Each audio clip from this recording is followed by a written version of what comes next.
What's this?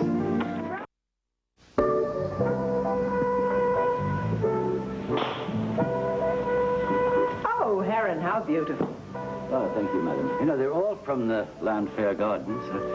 You know, it's unusual for lilies to be in bloom this time of year. It is unusual, but they're so beautiful. Everything under control in the kitchen? Yes, indeed, ma'am. Good. I tell you, most of the guests will be here by 7, and I think we should dine at 8. Very good, madam. Thank you, Heron. Vicky? Tina, the guest of honor. Hi. Oh, I'm sorry if I'm late. I've been job hunting. Oh, really? No, you're not late. No, not at all. Is it beautiful? Mm-hmm. I didn't know we were having a party outside. Well, I thought it would be a shame to waste such a beautiful autumn evening. And if it does turn cool, Heron has arranged for some heaters out on the terrace. Tonight, no? No. You can simply go and make yourself comfortable and lovely for this evening. Who's coming? Who's coming? Let's see. Cassie Callison, Dorian's daughter. I've invited Dan Warlick. That's Larry Warlick's son. And, I asked David and Jenny to bring their house guest, Michelle. There will be people with very different interests. Sounds a little scary. You'll be fine. I really think I will be fine. It's good to be back. Vicky, I think I finally decided to make Landview my home. I decided to take the plunge. I've got to get an apartment. I've got to get a job. Settle in. Tina, you're very welcome to stay with us just as long as you want to. I hope you know that. I know that, but I wouldn't want to be a burden to you. All right, we'll set you to work in the galley, scrubbing the floors for your keep. I'll take that job. Now, honey, if you take a job that is less than satisfactory, or if you move to an apartment because you think you're imposing on us, I'm going to be very unhappy. Well, I promise I'll make a careful choice. Good. I had my first job inquiry yesterday. Mm-hmm. Of course, there were no openings, but I did get my feet wet, and I think I'll be ready for the next one. Great. Where did you apply? The Banner. At the Banner? I talked to Clint about it. He said there were no openings, so... What? You think there are openings? It's something he might have overlooked. No. No, I guess there aren't. I mean, he certainly would know if there were. Tina, I didn't realize you had any experience in journalism. A little, don't you remember? I've kept up with my writing. As a matter of fact, I've got some stories and some poems that I'd like to have you take a look at and give me your opinion on. I would love to read them any time, but unfortunately that doesn't solve your immediate problem, does it? No, but that's fine, because I'm going to try this. What's that? Buchanan Enterprises, honey, I don't think you want to work for Asa. Well, the ad says it's a typing pool. Chances are I'd never even see Asa. Possibly, but, well, I can assure you that his imprint is on every aspect of his operation. That's why it's been such a long-time success. And no matter where you work for Asa, you would be subject to his many moods. Well, don't you worry about me. I've gotten along with Asa before. I'll get along with him again. I'm older and wiser. So is he. Bear that in mind. Yes, ma'am. Sorry I'm late, honey. Hi. Hi. Vicky, it's getting late. I'll go just to the phone. Okay. Well, alone at last. Clint, why did you refuse to give Tina a job at the Banner? Is that the way she put it? No. She said that she made an inquiry and that you said there were no openings. Well, there aren't any openings. Honey, we have internships. We have copy desk jobs. Any number of places that she could start. She wasn't interested in the copy desk, honey. She wanted a job as an investigative reporter, and she doesn't have the background or the experience to back it up. Oh. No, I did suggest, however, that she might assist my beautiful wife on the Banner's 50th anniversary project. Did she mention that? No. Oh. You know why? Because our little house guest has her sights set on bigger game. And the Banner's 50th anniversary does not interest her. It's just too boring, I guess. I'm sorry. Well, it seems at the moment she has her sights set on Buchanan Enterprises. And I promise you, if she goes to work for Asa, she'll be anything but bored. You two could come. Now, Tina, you remember Jenny, don't you? Of course I do. It's good to see you. And this is the house guest that I was telling you about. This is Michelle. Michelle Bowden. Well, how do you do? Tina Clayton. Will you be in town for long? No, just until my father sends for me, and he will soon. Well, I plan on being here, and when he gets here, I'd love to meet him. Is Cassie here? No. But Kevin and Joey were asking for you earlier. Actually, they're just outside with some of the others. I'll show you where they are. You two catch up. I'm going to make sure everything's going on outside, all right? All right. Want to go outside? No, actually, could we talk a minute? Of course. Let's sit down. Thanks. You look great. Oh, thank you. Did Vicky tell you why I came back? You know, I can't imagine what's keeping David. Well, you said he had a phone call, didn't you? Yeah, something about orchestra business, but that was ages ago. Maybe I'll just run home and check on him. Who was he talking to? Oh, who knows? Probably somebody from the symphony board. I'll bet it's Mrs. Langley. That woman can talk the ears off an acre of corn. If it was Mrs. Langley, then I will bet he is charming her into making a very sizable donation for the Athenaeum renovation. Yes, well, I'll bet it takes a lot of those sizable donations to rebuild that place. And who knows if it's any good for an orchestra in the first place. Well, he's got great hopes for it. Of course, we're not going to know about the acoustics until we get an audience and an orchestra and have a performance. Right. It ought to The be. acoustics are great. I ought to know. I live here. Hey, Kathy, I'm so glad you could come. I hope I'm not late. No, not at all. Everybody else is outside. Oh, good. Oh, did Michelle come? She sure did. Oh, great. So what were you talking about the Athenaeum? We were talking about David's determination to turn it into a premier concert hall. And we were wondering about the acoustics. Oh, well, they're great. I mean, Nellie Melba sang there in 1896. She wouldn't sing somewhere where the acoustics weren't good. How do you know about Nellie Melba? Oh, I have my sources. Well, David is going to be glad to hear about that. Did I tell you we're looking for a place close to the theater? Oh, we're going to miss you. Oh, we're not going to be moving for a while. You know how... Oh, we're going to be neighbors. Well, we are going to be neighbors. And I get to see him more often. That's true. That's true. Great. Hi, we were just coming out. You remember Cassie Callison, don't you? Yes, I do. You look exactly like your mother. Thank you. Kevin wants to show Michelle his new robot, and we can't find it. Oh. And so, to avert a crisis, I came in to check with you. Have you seen it? No. Oh, I have. I saw it this morning. It was buzzing around the kitchen. Where else would you find a toy robot? Of course. Let's go find it. Bye. See you later. Such a lovely home, Mrs. Buchanan. Well, thank you very much, Connie, but you're going to have to call me Vicky. We'll be related very soon, you know. Really? So are we. May I call you Connie? Brash. Don't mind him, Miss Vicky. He's just a tease. Yeah, we know that. Anyway, I'm very glad you could both come. Thank you for inviting us. Oh, come on. Tina! Hi. Hi, darling. This is my goddaughter, Tina Clayton. Hi. Connie O'Neill. How do you do? Nice to meet you. Welcome back. It's good to be back, Brad. Where are you back from? Well, I spent some time in California, and then I went to business school, and then I came home. You're still very determined, aren't you? I don't understand. Well, I just mean that it's a big world. I'm surprised you decided to settle here. Well, the buffet is all set up on the terrace, and the dinner bell has rung. Oh, that sounds wonderful. No, wait a minute. I think this is something you might be interested in, Brad. I found out that Ted Clayton wasn't my real father. That's a burden I don't have to carry anymore, or put up with innuendo about. No kidding. Well, welcome home. I see Joy over there. Why don't we go say hello? Ah, yeah. I know what you're going to say, but... Not going to say one word. I wasn't going to until you brought it up. I don't think he meant to be insulting. Maybe not, but... I'll try to be a little less sensitive. For your own sake, do it. Be all right. As soon as I find out who my real father is, it won't matter what anyone says anymore. Hi, everybody. Hello, Brad. Oh, sure. You think I'd miss the chance to dine with the... Thanks for seeing me on such short notice. Oh, my pleasure, Harry. Actually, I could use a break. Would you like coffee? Oh, no, thanks. I can see that you're busy.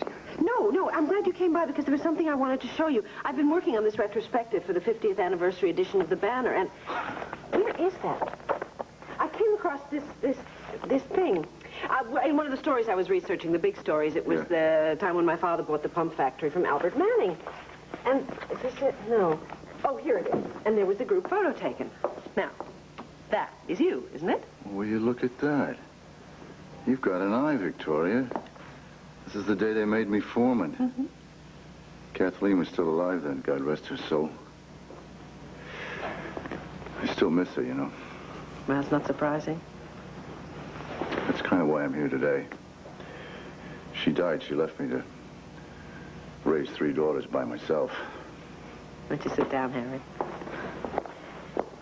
If I may say so, I think she'd be very proud. You've done a wonderful job. Well, I tried hard, but you know, sometimes it does take a woman's touch. I was talking to Dee today at lunch about her wedding, and I suddenly thought, I don't know the first thing about this.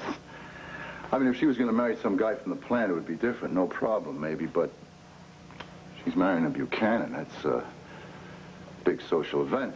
Press coverage, fancy photographs. I want her wedding to be perfect.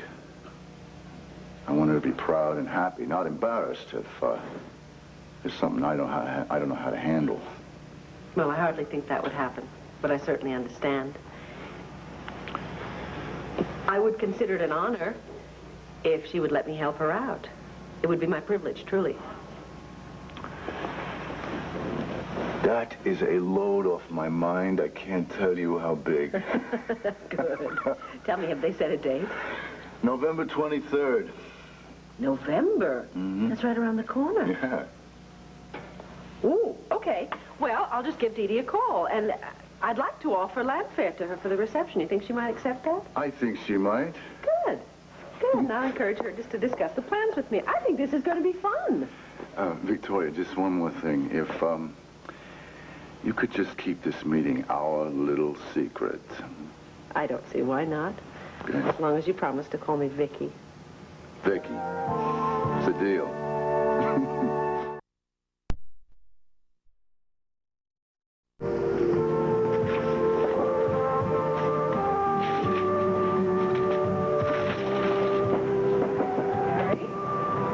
Victoria, come. Vicky, come in. Isn't Dee Dee here? She stepped out. She'll be right back. I got some coffee. You have time to sit down? Yes, I will wait. Thank you. Thank you. Actually, I came to talk to Dee Dee about having her reception at Landfair. Well, I told you how grateful we are that you're eager to step in Kathleen's shoes. And I told you that it's going to be fun for me. As you know, I don't have a daughter. And you know we all think the world of Dee Dee. She was 13 when her mother died. She jumped right in, took care of her sisters, took care of me. You're welcome. She never had any life of her own. She deserves a beautiful wedding and a good marriage. Are you talking behind my back? Hi, Dee Dee. Hi, Vicky. Hi, we were just, I was bragging about you, but I ran out of things to say. Oh, thanks. Actually, Harry, I think this is going to be one of the last formal meetings we'll have. The transfer of the ownership of Lord Manning to the Workers' Corporation is just about completed. Oh, that's great. Aren't you excited? Yeah, I'm excited, but I'm going to wait till I get approval by the Small Business Administration before I go out and get bombed. Oh, they'll approve you. You know they will. Well, I'm going to wait anyway, you know. Although you're holding 1/3 of the loan, the workers just couldn't come up with any more. They couldn't come up with another third. I hope it wasn't too difficult for them. Well, they're strapped all right, but they think it's worth the sacrifice. Pride of ownership, it really changes people. They're proud to own part of the factory. They like it. It's a fine feeling. It's going to be a very strange feeling for me, handing over a company that my father bought, boy, when I was way back in college. What kind of feeling do you think it is for me? Becoming general manager of a big corporation. I hardly got out of high school. What are you laughing at? Well, I was just thinking, I'm the one that decides to get married, and all of a sudden everybody's lives change. I think maybe my fairy godmother should have her spells fine-tuned. I feel like everybody's sprinkling magic on me, and everything's just sparkling all around. Oh, speaking of which, did you see what Bo gave me? Look at Oh, exquisite. Well, I think that just about finishes our business. Vicky? Okay, Harry, thank you. Excuse me? Wait a minute. What's going on here? You two are cooking up something. Nothing's going on. Nothing's being cooked up. I just have to go fine-tune the suggestion box. And I think we have another litter of kittens in the ventilating system. I'll see you later. Okay, what's going on? What's going on? Nothing really. Oh, Dee Dee, he loves you so much. And he wants you to have a wonderful wedding. That is sort of why I'm here. I want you to know that I would very much like to help you in any way that I can possibly be of help, if you would let me. And I would like to offer you land fare to have your reception. Thank you. That's very generous of you. I don't even know what to say. Well, it would make me very happy if you would say yes, because the offer comes from the heart. I know it does, and you're making me feel so much a part of the family. You are a part of the family. Welcome.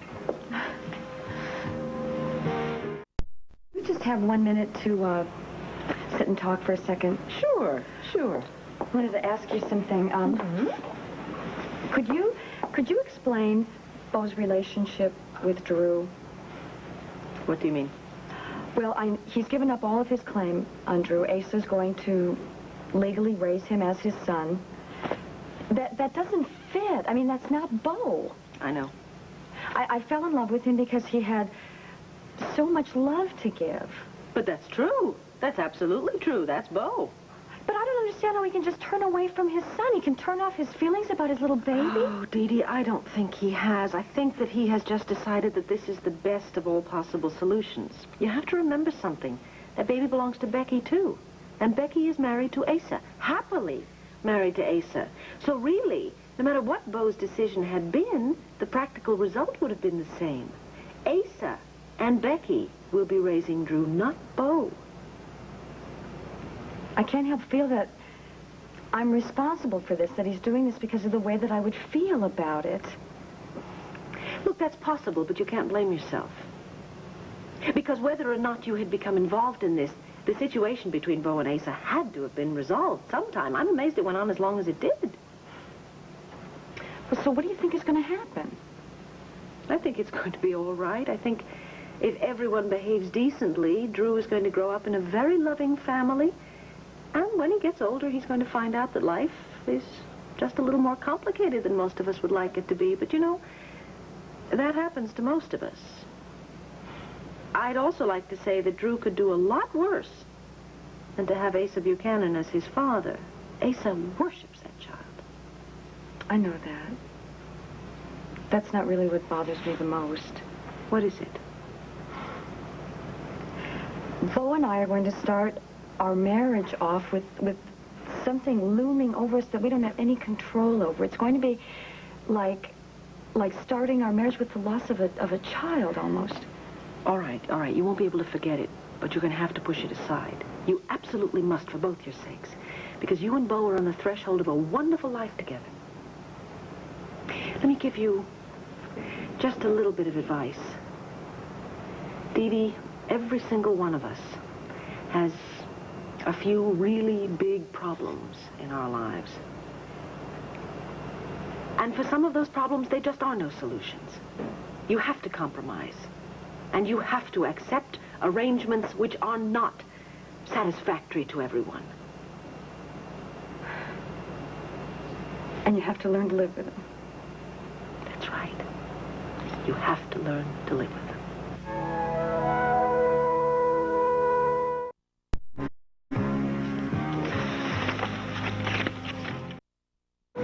This is the same picture as the guy in today's newspaper. Right. Have you seen him? Has he been Looking for a job. Anybody home? How'd it go with Herb Carlson today? Great. Those SBA people, very cooperative. All the financing and everything, smooth sailing. I think before you know it, the workers will have purchased Lord Manning. Oh, good. I'm going to have to talk to Harry to arrange a party for the day that the ownership is transferred to celebrate. Right, and a lot of press coverage, okay? I think the workers deserve that. I think that can be arranged. I have an in with the editor of the Banner. I gave Dee Dee my engagement ring. Oh, yes, I know all about that. I saw it. Oh, you did? Yes. Well, I stopped by the factory today. I talked to Dee Dee about the reception, and I asked her if she wanted to have it here, Lanfair. Great. You know, that's so much better than just renting a place, isn't it? She agreed? It is. Well, she seemed delighted, yeah. You don't even have to tell me. I can imagine how Carrie must have felt having to swallow his pride, ask you for help. Actually, he was very dear about it. said he missed Kathleen, Dee Dee's mother, and he said these things need a woman's hand. Yeah, well, you don't have to tell me about that. I would rather face tax auditors than florists and caterers. Oh, you've got to be kidding. Well, anyway, I'm delighted I can help out with your wedding.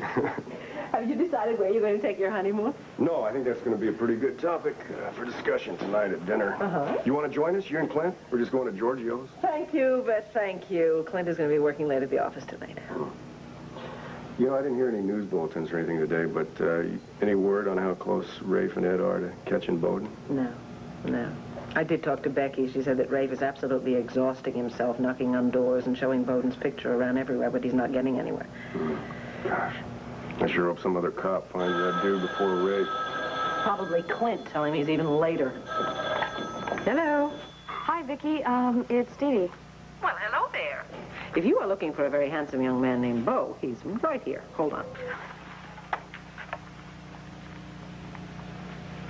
Hi, darling. Hi. Look, are you busy right now? No, I'm just sitting here yakking with Vicky. Understand we're having our wedding reception over here. Can I come over and see you a little earlier, before we go to dinner? Sure. There's no problem. Is there? You sound sort of... I'll be there in just a little while, okay? All right, I'll see you then. Is anything wrong? Huh? No. No, I don't think so. She sounded a little bit, disturbed. You don't think she's having second thoughts about marrying me? Whoa, are you out of your mind? That woman is madly in love with you. Good evening. Good evening. Hello, Tina. I just saw Beau and his fiancée go through there. That's some ring, isn't it? It's beautiful, isn't it? Wow. It's a very smart outfit you have on. Thank you. I thought it was appropriate for job hunting. You know, Tina, you don't have to rush out and find work right away. I mean, if you came here to find your father... I know, but right now I don't have the first idea where to look, and I'm not going to sit around here brooding and getting in your way, so I applied at Buchanan Enterprises today. Did you really? Were you hired? We'll know tomorrow, but it looks good. Good. Congratulations. Yes, Harry. Madam, Mr. Harry O'Neill is here to see you, and he seems upset about something. Oh, dear. Well, I expect you better show him in right away. Thank you. O'Neill, is that any relation to Dee Dee? Yes, he's a father. Mr. O'Neill. Vicky, I don't... Oh, I'm sorry. I'm interrupting. No, you're not interrupting at all. May I introduce my goddaughter? This is Tina Clayton, and this is Harry O'Neill. Tina, pleased to meet you. You talked to Dee Dee? Yes, a few minutes ago. Why? How much apologizing do I have to do? Oh, Harry, come on. It's fine. In fact, I was much more embarrassed than she was. I completely forgot that Beau and Delilah had been married here, and I asked her to forgive me. You mean she's still welcome in the family? Yeah, she's still welcome in the family. Of course she is. Everything is just fine. I'll tell you what we decided. We decided to have the rehearsal dinner here. That hasn't been done before. Oh. Excuse me, I'm going to go change for dinner. Okay, honey. Nice to meet you. Thank you. I didn't want to cause a lot of trouble. I didn't know how much trouble I was going to cause, and I'm not very good at these social maneuvers. All you need is a little tiny bit of practice, that's all. Now, why don't you stay and have dinner with us? Oh, no. I couldn't do that. This is... Of course you can, if you want to. Clint is going to be working late at the office, but Tina and I would be happy for the company. Oh, well, if you put it like that, how can I refuse? Harry, would you please tell Cook that Mr. O'Neill will be joining us for dinner? Just a moment. Harry, may I get you something to drink? Beer? You got it? Yes, Clint sees that there's always beer in the house. Beer for Mr. O'Neill. And for you, madam. I'll have a glass of white wine, and bring one for Tina, too. I think that's what she drinks. Thank you. Sit down, Harry. Well, I understand from Beau that the financial arrangements for the takeover of the factory are almost complete. Yes, Vicky. Looking good. Good. There you are, my dear. Good. We were Hello just again. talking about the factory. That's something you two have in common. I believe that Harry knew your grandfather. Really? Tina's mother was Irene Manning, Albert's daughter. Oh, yeah, I see. And she's just inherited a trust fund that came about from Albert Manning's sale of the plant to my father. 20 years ago. Doesn't seem like such a long time. Yeah, your grandfather hired me, and I got to be foreman before Victor Lord bought him out. Did you know my mother? Well, she dropped in every once in a while. Saw her at company picnics. Of course, she was a college girl, and she wasn't interested in any of us, working types. She was beautiful. I remember that. You resemble her. Thank you. Did she ever date any of your friends? No, No, not my friends. Your grandfather would have frowned on that. Cocktails are lovely. Thank you. Mr. O'Neill. Thank you. Well, I would like to propose a toast to the O'Neills and the Buchanans getting through this.